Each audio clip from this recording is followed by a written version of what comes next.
روز جمعه سعید رو با شما بینندگان عزیز شد باش میگویم برایتان صحتمندی و روحی بالیده را تمنا داریم و البته می داریم که هر صبح خبرها رو از آزادی ویدیو منتظر میشوید. شالو گلخوجی هستم در نوید بامدادی همراهتان با توضیح ها از تاجیکستان و جهان. در پراگ همین حالا ساعت رسو 7 است و نخست از باد و هوا برای شما معلومات میدیم. در مرکز جمهوری چخ آب و هواشناسان امروز هوای آفتابی رو پیشگویی کردند. قرار است گرمی روزانه تا 17 درجه را تشکیل نماید. در مسکو هوا بارانی و روزانه تا 9 درجه گرم می شود. در پایتخت تاجیکستان امروز نیز هوای آفتابی در نظر است. حرارت 34 درجه گرم خواهد بود. اتحادیه اروپا در صورت به سرمایه‌گذاری در تاجیکستان ادامه خواهد داد که شرایط آزادی بیان در کشور تامین کرده شود. پیتر بوریان نماینده خاص اتحادیه اروپا در کشورهای آسیای مرکزی روز 19 سپتامبر در دوشنبه گفت که این موضوع را با مقامات تاجیک در میان گذاشته است. ناظران سازمان‌های بین‌المللی و محلی از پایین روی نشاندادهای آزادی بیان در تاجیکستان در چند سال اخیر انتقاد می‌کنند، ولی مقامات میگویند قانون‌های کشور آزادی بیان را کفالت داده است و کسی در پی ضربه زدن بر رسانه‌های آزاد نیست. پیتر بوریان هنگام معرفی برنامه نوی اتحادیه اروپا برای کشورهای آسیای مرکزی گفت انتظار می‌رود در 3 سال آینده ساختارهای اروپایی به تاجیکستان حدود 1 میلیارد یورو سرمایه گذاری کنند. اما با گفته جناب بوریان همزمان اتحادیه اروپا بر رعایت ارزش‌های انسانی از جمله مقررات دموکراسی و آزادی بیان اهمیت خاص می‌دهد. این نماینده اتحادیه اروپا گفت در تاجیکستان و کشورهای دیگر منطقه کاهش نقش رسانه‌ها را مشاهده می‌کنند. پیتر بوریان جزئیات ملاقاتش را با مقامات تاجیک آشکار نکرد، تنها گفت موضوع اکریدیتاسیای خبرنگاران رسانه‌های خارجی از جمله کارمندان بخش تاجیکی رادیوی آزادی را با مقامات بررسی کرده است. در حال حاضر 8 خبرنگار و کارمندان دیگر رادیوی آزادی بنابر نداشتن اجازتنامه کار از سوی وزارت امور خارجه تاجیکستان از ادامه فعالیت محروم میباشند. 2 نفر آنها خبرنگارانی هستند که نو قبول شدند و 5 تن دیگر منتظر تمدید اکریدیتاسیای خود میباشند. 1 نفر از سال 2017 انتظار تمدید اجازتنامه کار است. از ماه ایون امسال نواربردار براتلی نظرف نیز از حق فعالیت محروم شد. ولی مقامات میگویند در کشور آزادی فعالیت رسانه‌ها تامین است و بعضی کوشش آنها پیشگیری از اطلاعات بر دروغ و بدنام کننده می باشد. ضمناً با دستور رئیس کمیته کار با جوانان و ورزش و شهرداری کولاب یگانه هفته‌نامه مستقل پایک در ولایت ختلان از اتاق کاریشان محروم شدند. مسئولان هفته‌نامه میگویند که فشارها در حال شروع شد که آنها از کمبودی کار با جوانان منطقه در هفته گذشته انتقاد کردند. با گفته مسئولین پیش از این تهدیدهای شهرداری کولاب نیز مقاله داشتند و در این باره آنها با رادیو آزادی صحبت کردند. ولی مسئولین کمیته کار با جوانان و ورزش و شهرداری گفتند آنها دستوری سروزیر قاهر رسولزاده را اجرا کردند که با سپارش او این 2 اتاق هفته‌نامه مکانی دوزندگی می شود. این بار اول نیست که هفته‌نامه پایک با واکنش منصبداران روبرو می گردد. سال 2014 با امر دوستانه ولایت ختلان این هفته‌نامه فعالیتش قطع شده بود. از اتاق کاری محروم شدن هفته‌نامه پایک در حال رخ می‌دهد که چند روز باز در نشست ورشو از فعالیت باز ماندن این هفته‌نامه مطرح است. اما مسئولین پایک گفتند فعالیت خود را با وجود فشارهای چند مسئول قطع کردنی نیست و جای خود را پیدا کرده هفته‌وار را روی چوب می‌آورند. وزارت امور داخلی تاجیکستان در وبسایت خود تغییرات به کدکس‌های جنایی و مأموری کشوران نشر کرده است که مربوط به استفاده سیم کارت‌ها میباشد. به همین ترتیب برای ویران کردن طلبات سنت‌های معیاری حقوقی تاجیکستان دایر به پیوستکنی سیم کارت به شبکه علاقه برقی و به صاحبیت کسی دیگر دادن آن تا 82500 سومانی جریمه و تا 3 سال زندان پیش بینی شده است. اگر سیم کارت به کسی دیگر داده شده در صادرکنی جنایت خصوصیت تروریستی یا اکستریمیستی داشته استفاده کرده باشد با جریمه به اندازه از 800 تا 1500 نشان دهنده برای حسابها یا محروم ساختن از آزادی به مهلت از 2 تا 3 سال جزا داده می شود. تغییرات مذکور به کدکس جنایی و حقوق ویرانکنی مأموری تاجیکستان با امضای ملی رحمان رئیس جمهوری تاجیکستان در سامانه وزارت امور داخلی نشر شدند.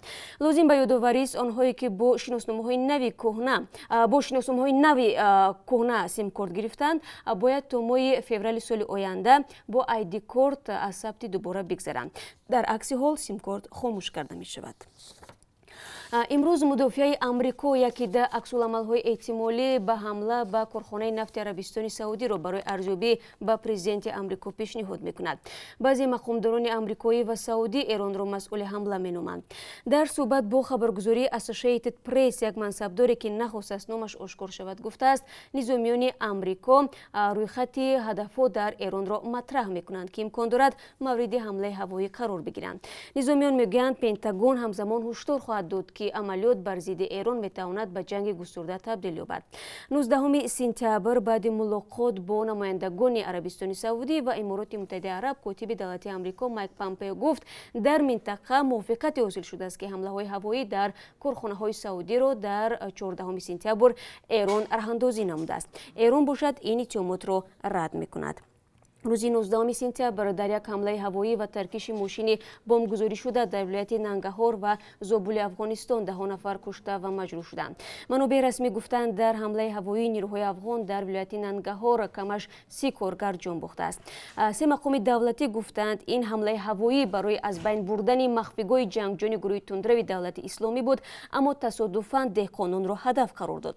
سهراب قادری عضو شورای ولایت ننگرهار گفت در حمله هواپیمای بدون نشین حداقل 40 تن دیگر زخمی شدند. وزارت دفاع افغانستان حادثه را تصدیق کرد اما تفصیلات نداد.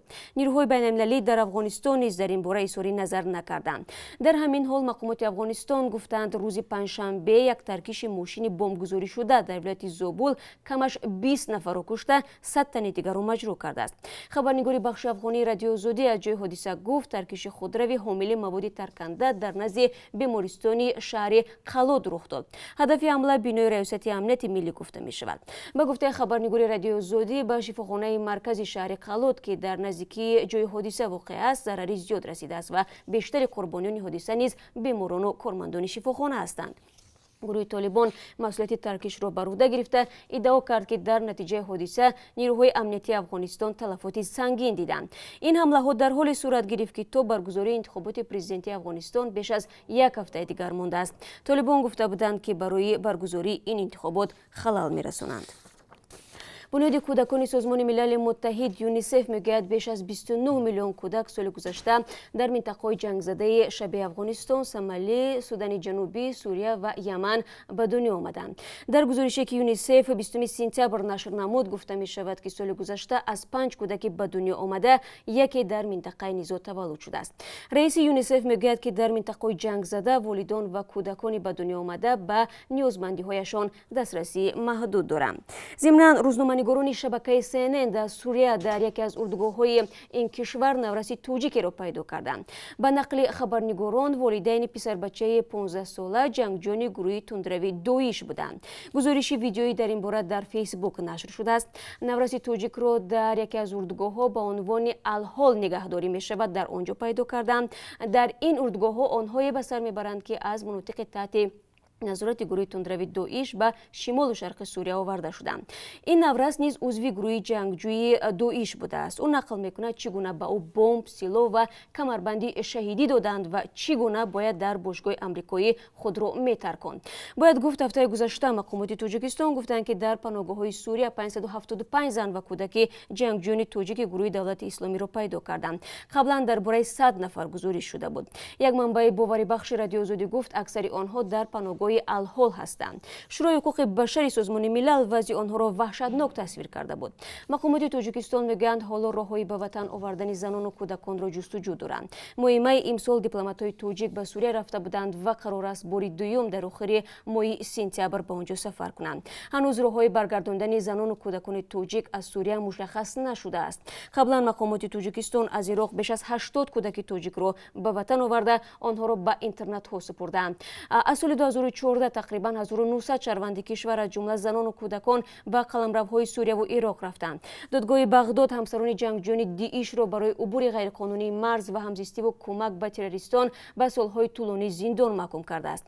از جمله 43 زن تاجیک که در زندانهای عراق میباشند از 15 سال زندان تا حبس ابد محکوم شدند. و توجیکستان در ریتینگ یا رده‌بندی فدراسیون بین‌المللی فوتبال که 19 سپتامبر در سامانه رسمی فیفا نشر شده است 4 زینه بالا شد و در بین 211 کشور با 1174 امتیاز در جایگاه 115 قرار گرفته است. توجیکستان در بین دسته‌های منتخب ملی آسیا که به کنفدراسیون فوتبال آسیا شاملند مقام 21 را صاحب شده است. فهرست فیفا سال 1993 به این سو ترتیب داده می شود نتیجه بهترین منتخب توجیکستان در تمام تاریخش در رده‌بندی فیفا جای 106 در سال 2013 و نتیجه پسترینش جای 180 در سال 2003 می باشد. یادآور می شویم دسته منتخب توجیکستان در مرحله دوم انتخابی قهرمانی جهان 2022 در گروه F با تیم‌های ملی ژاپن، قرقیزستان، میانمار و مغولستان رقابت می‌کنند. و اکنون از قرب اسعار خارجی برای امروز میگیم که از سوی بانک ملی تعیین شده است $1.9.68 درهم، €1 10.72 درهم و 1000 روبل روسی برابر است به 150.90 درهم. این چند خبری بود که من برای شما گفتم و تشکر میگویم که ما رو تا چند دقیقه تماشا کردید. من شما رو در دوام روز بازم منتظر میشم با خبرهای نو. روز خوب داشته باشید.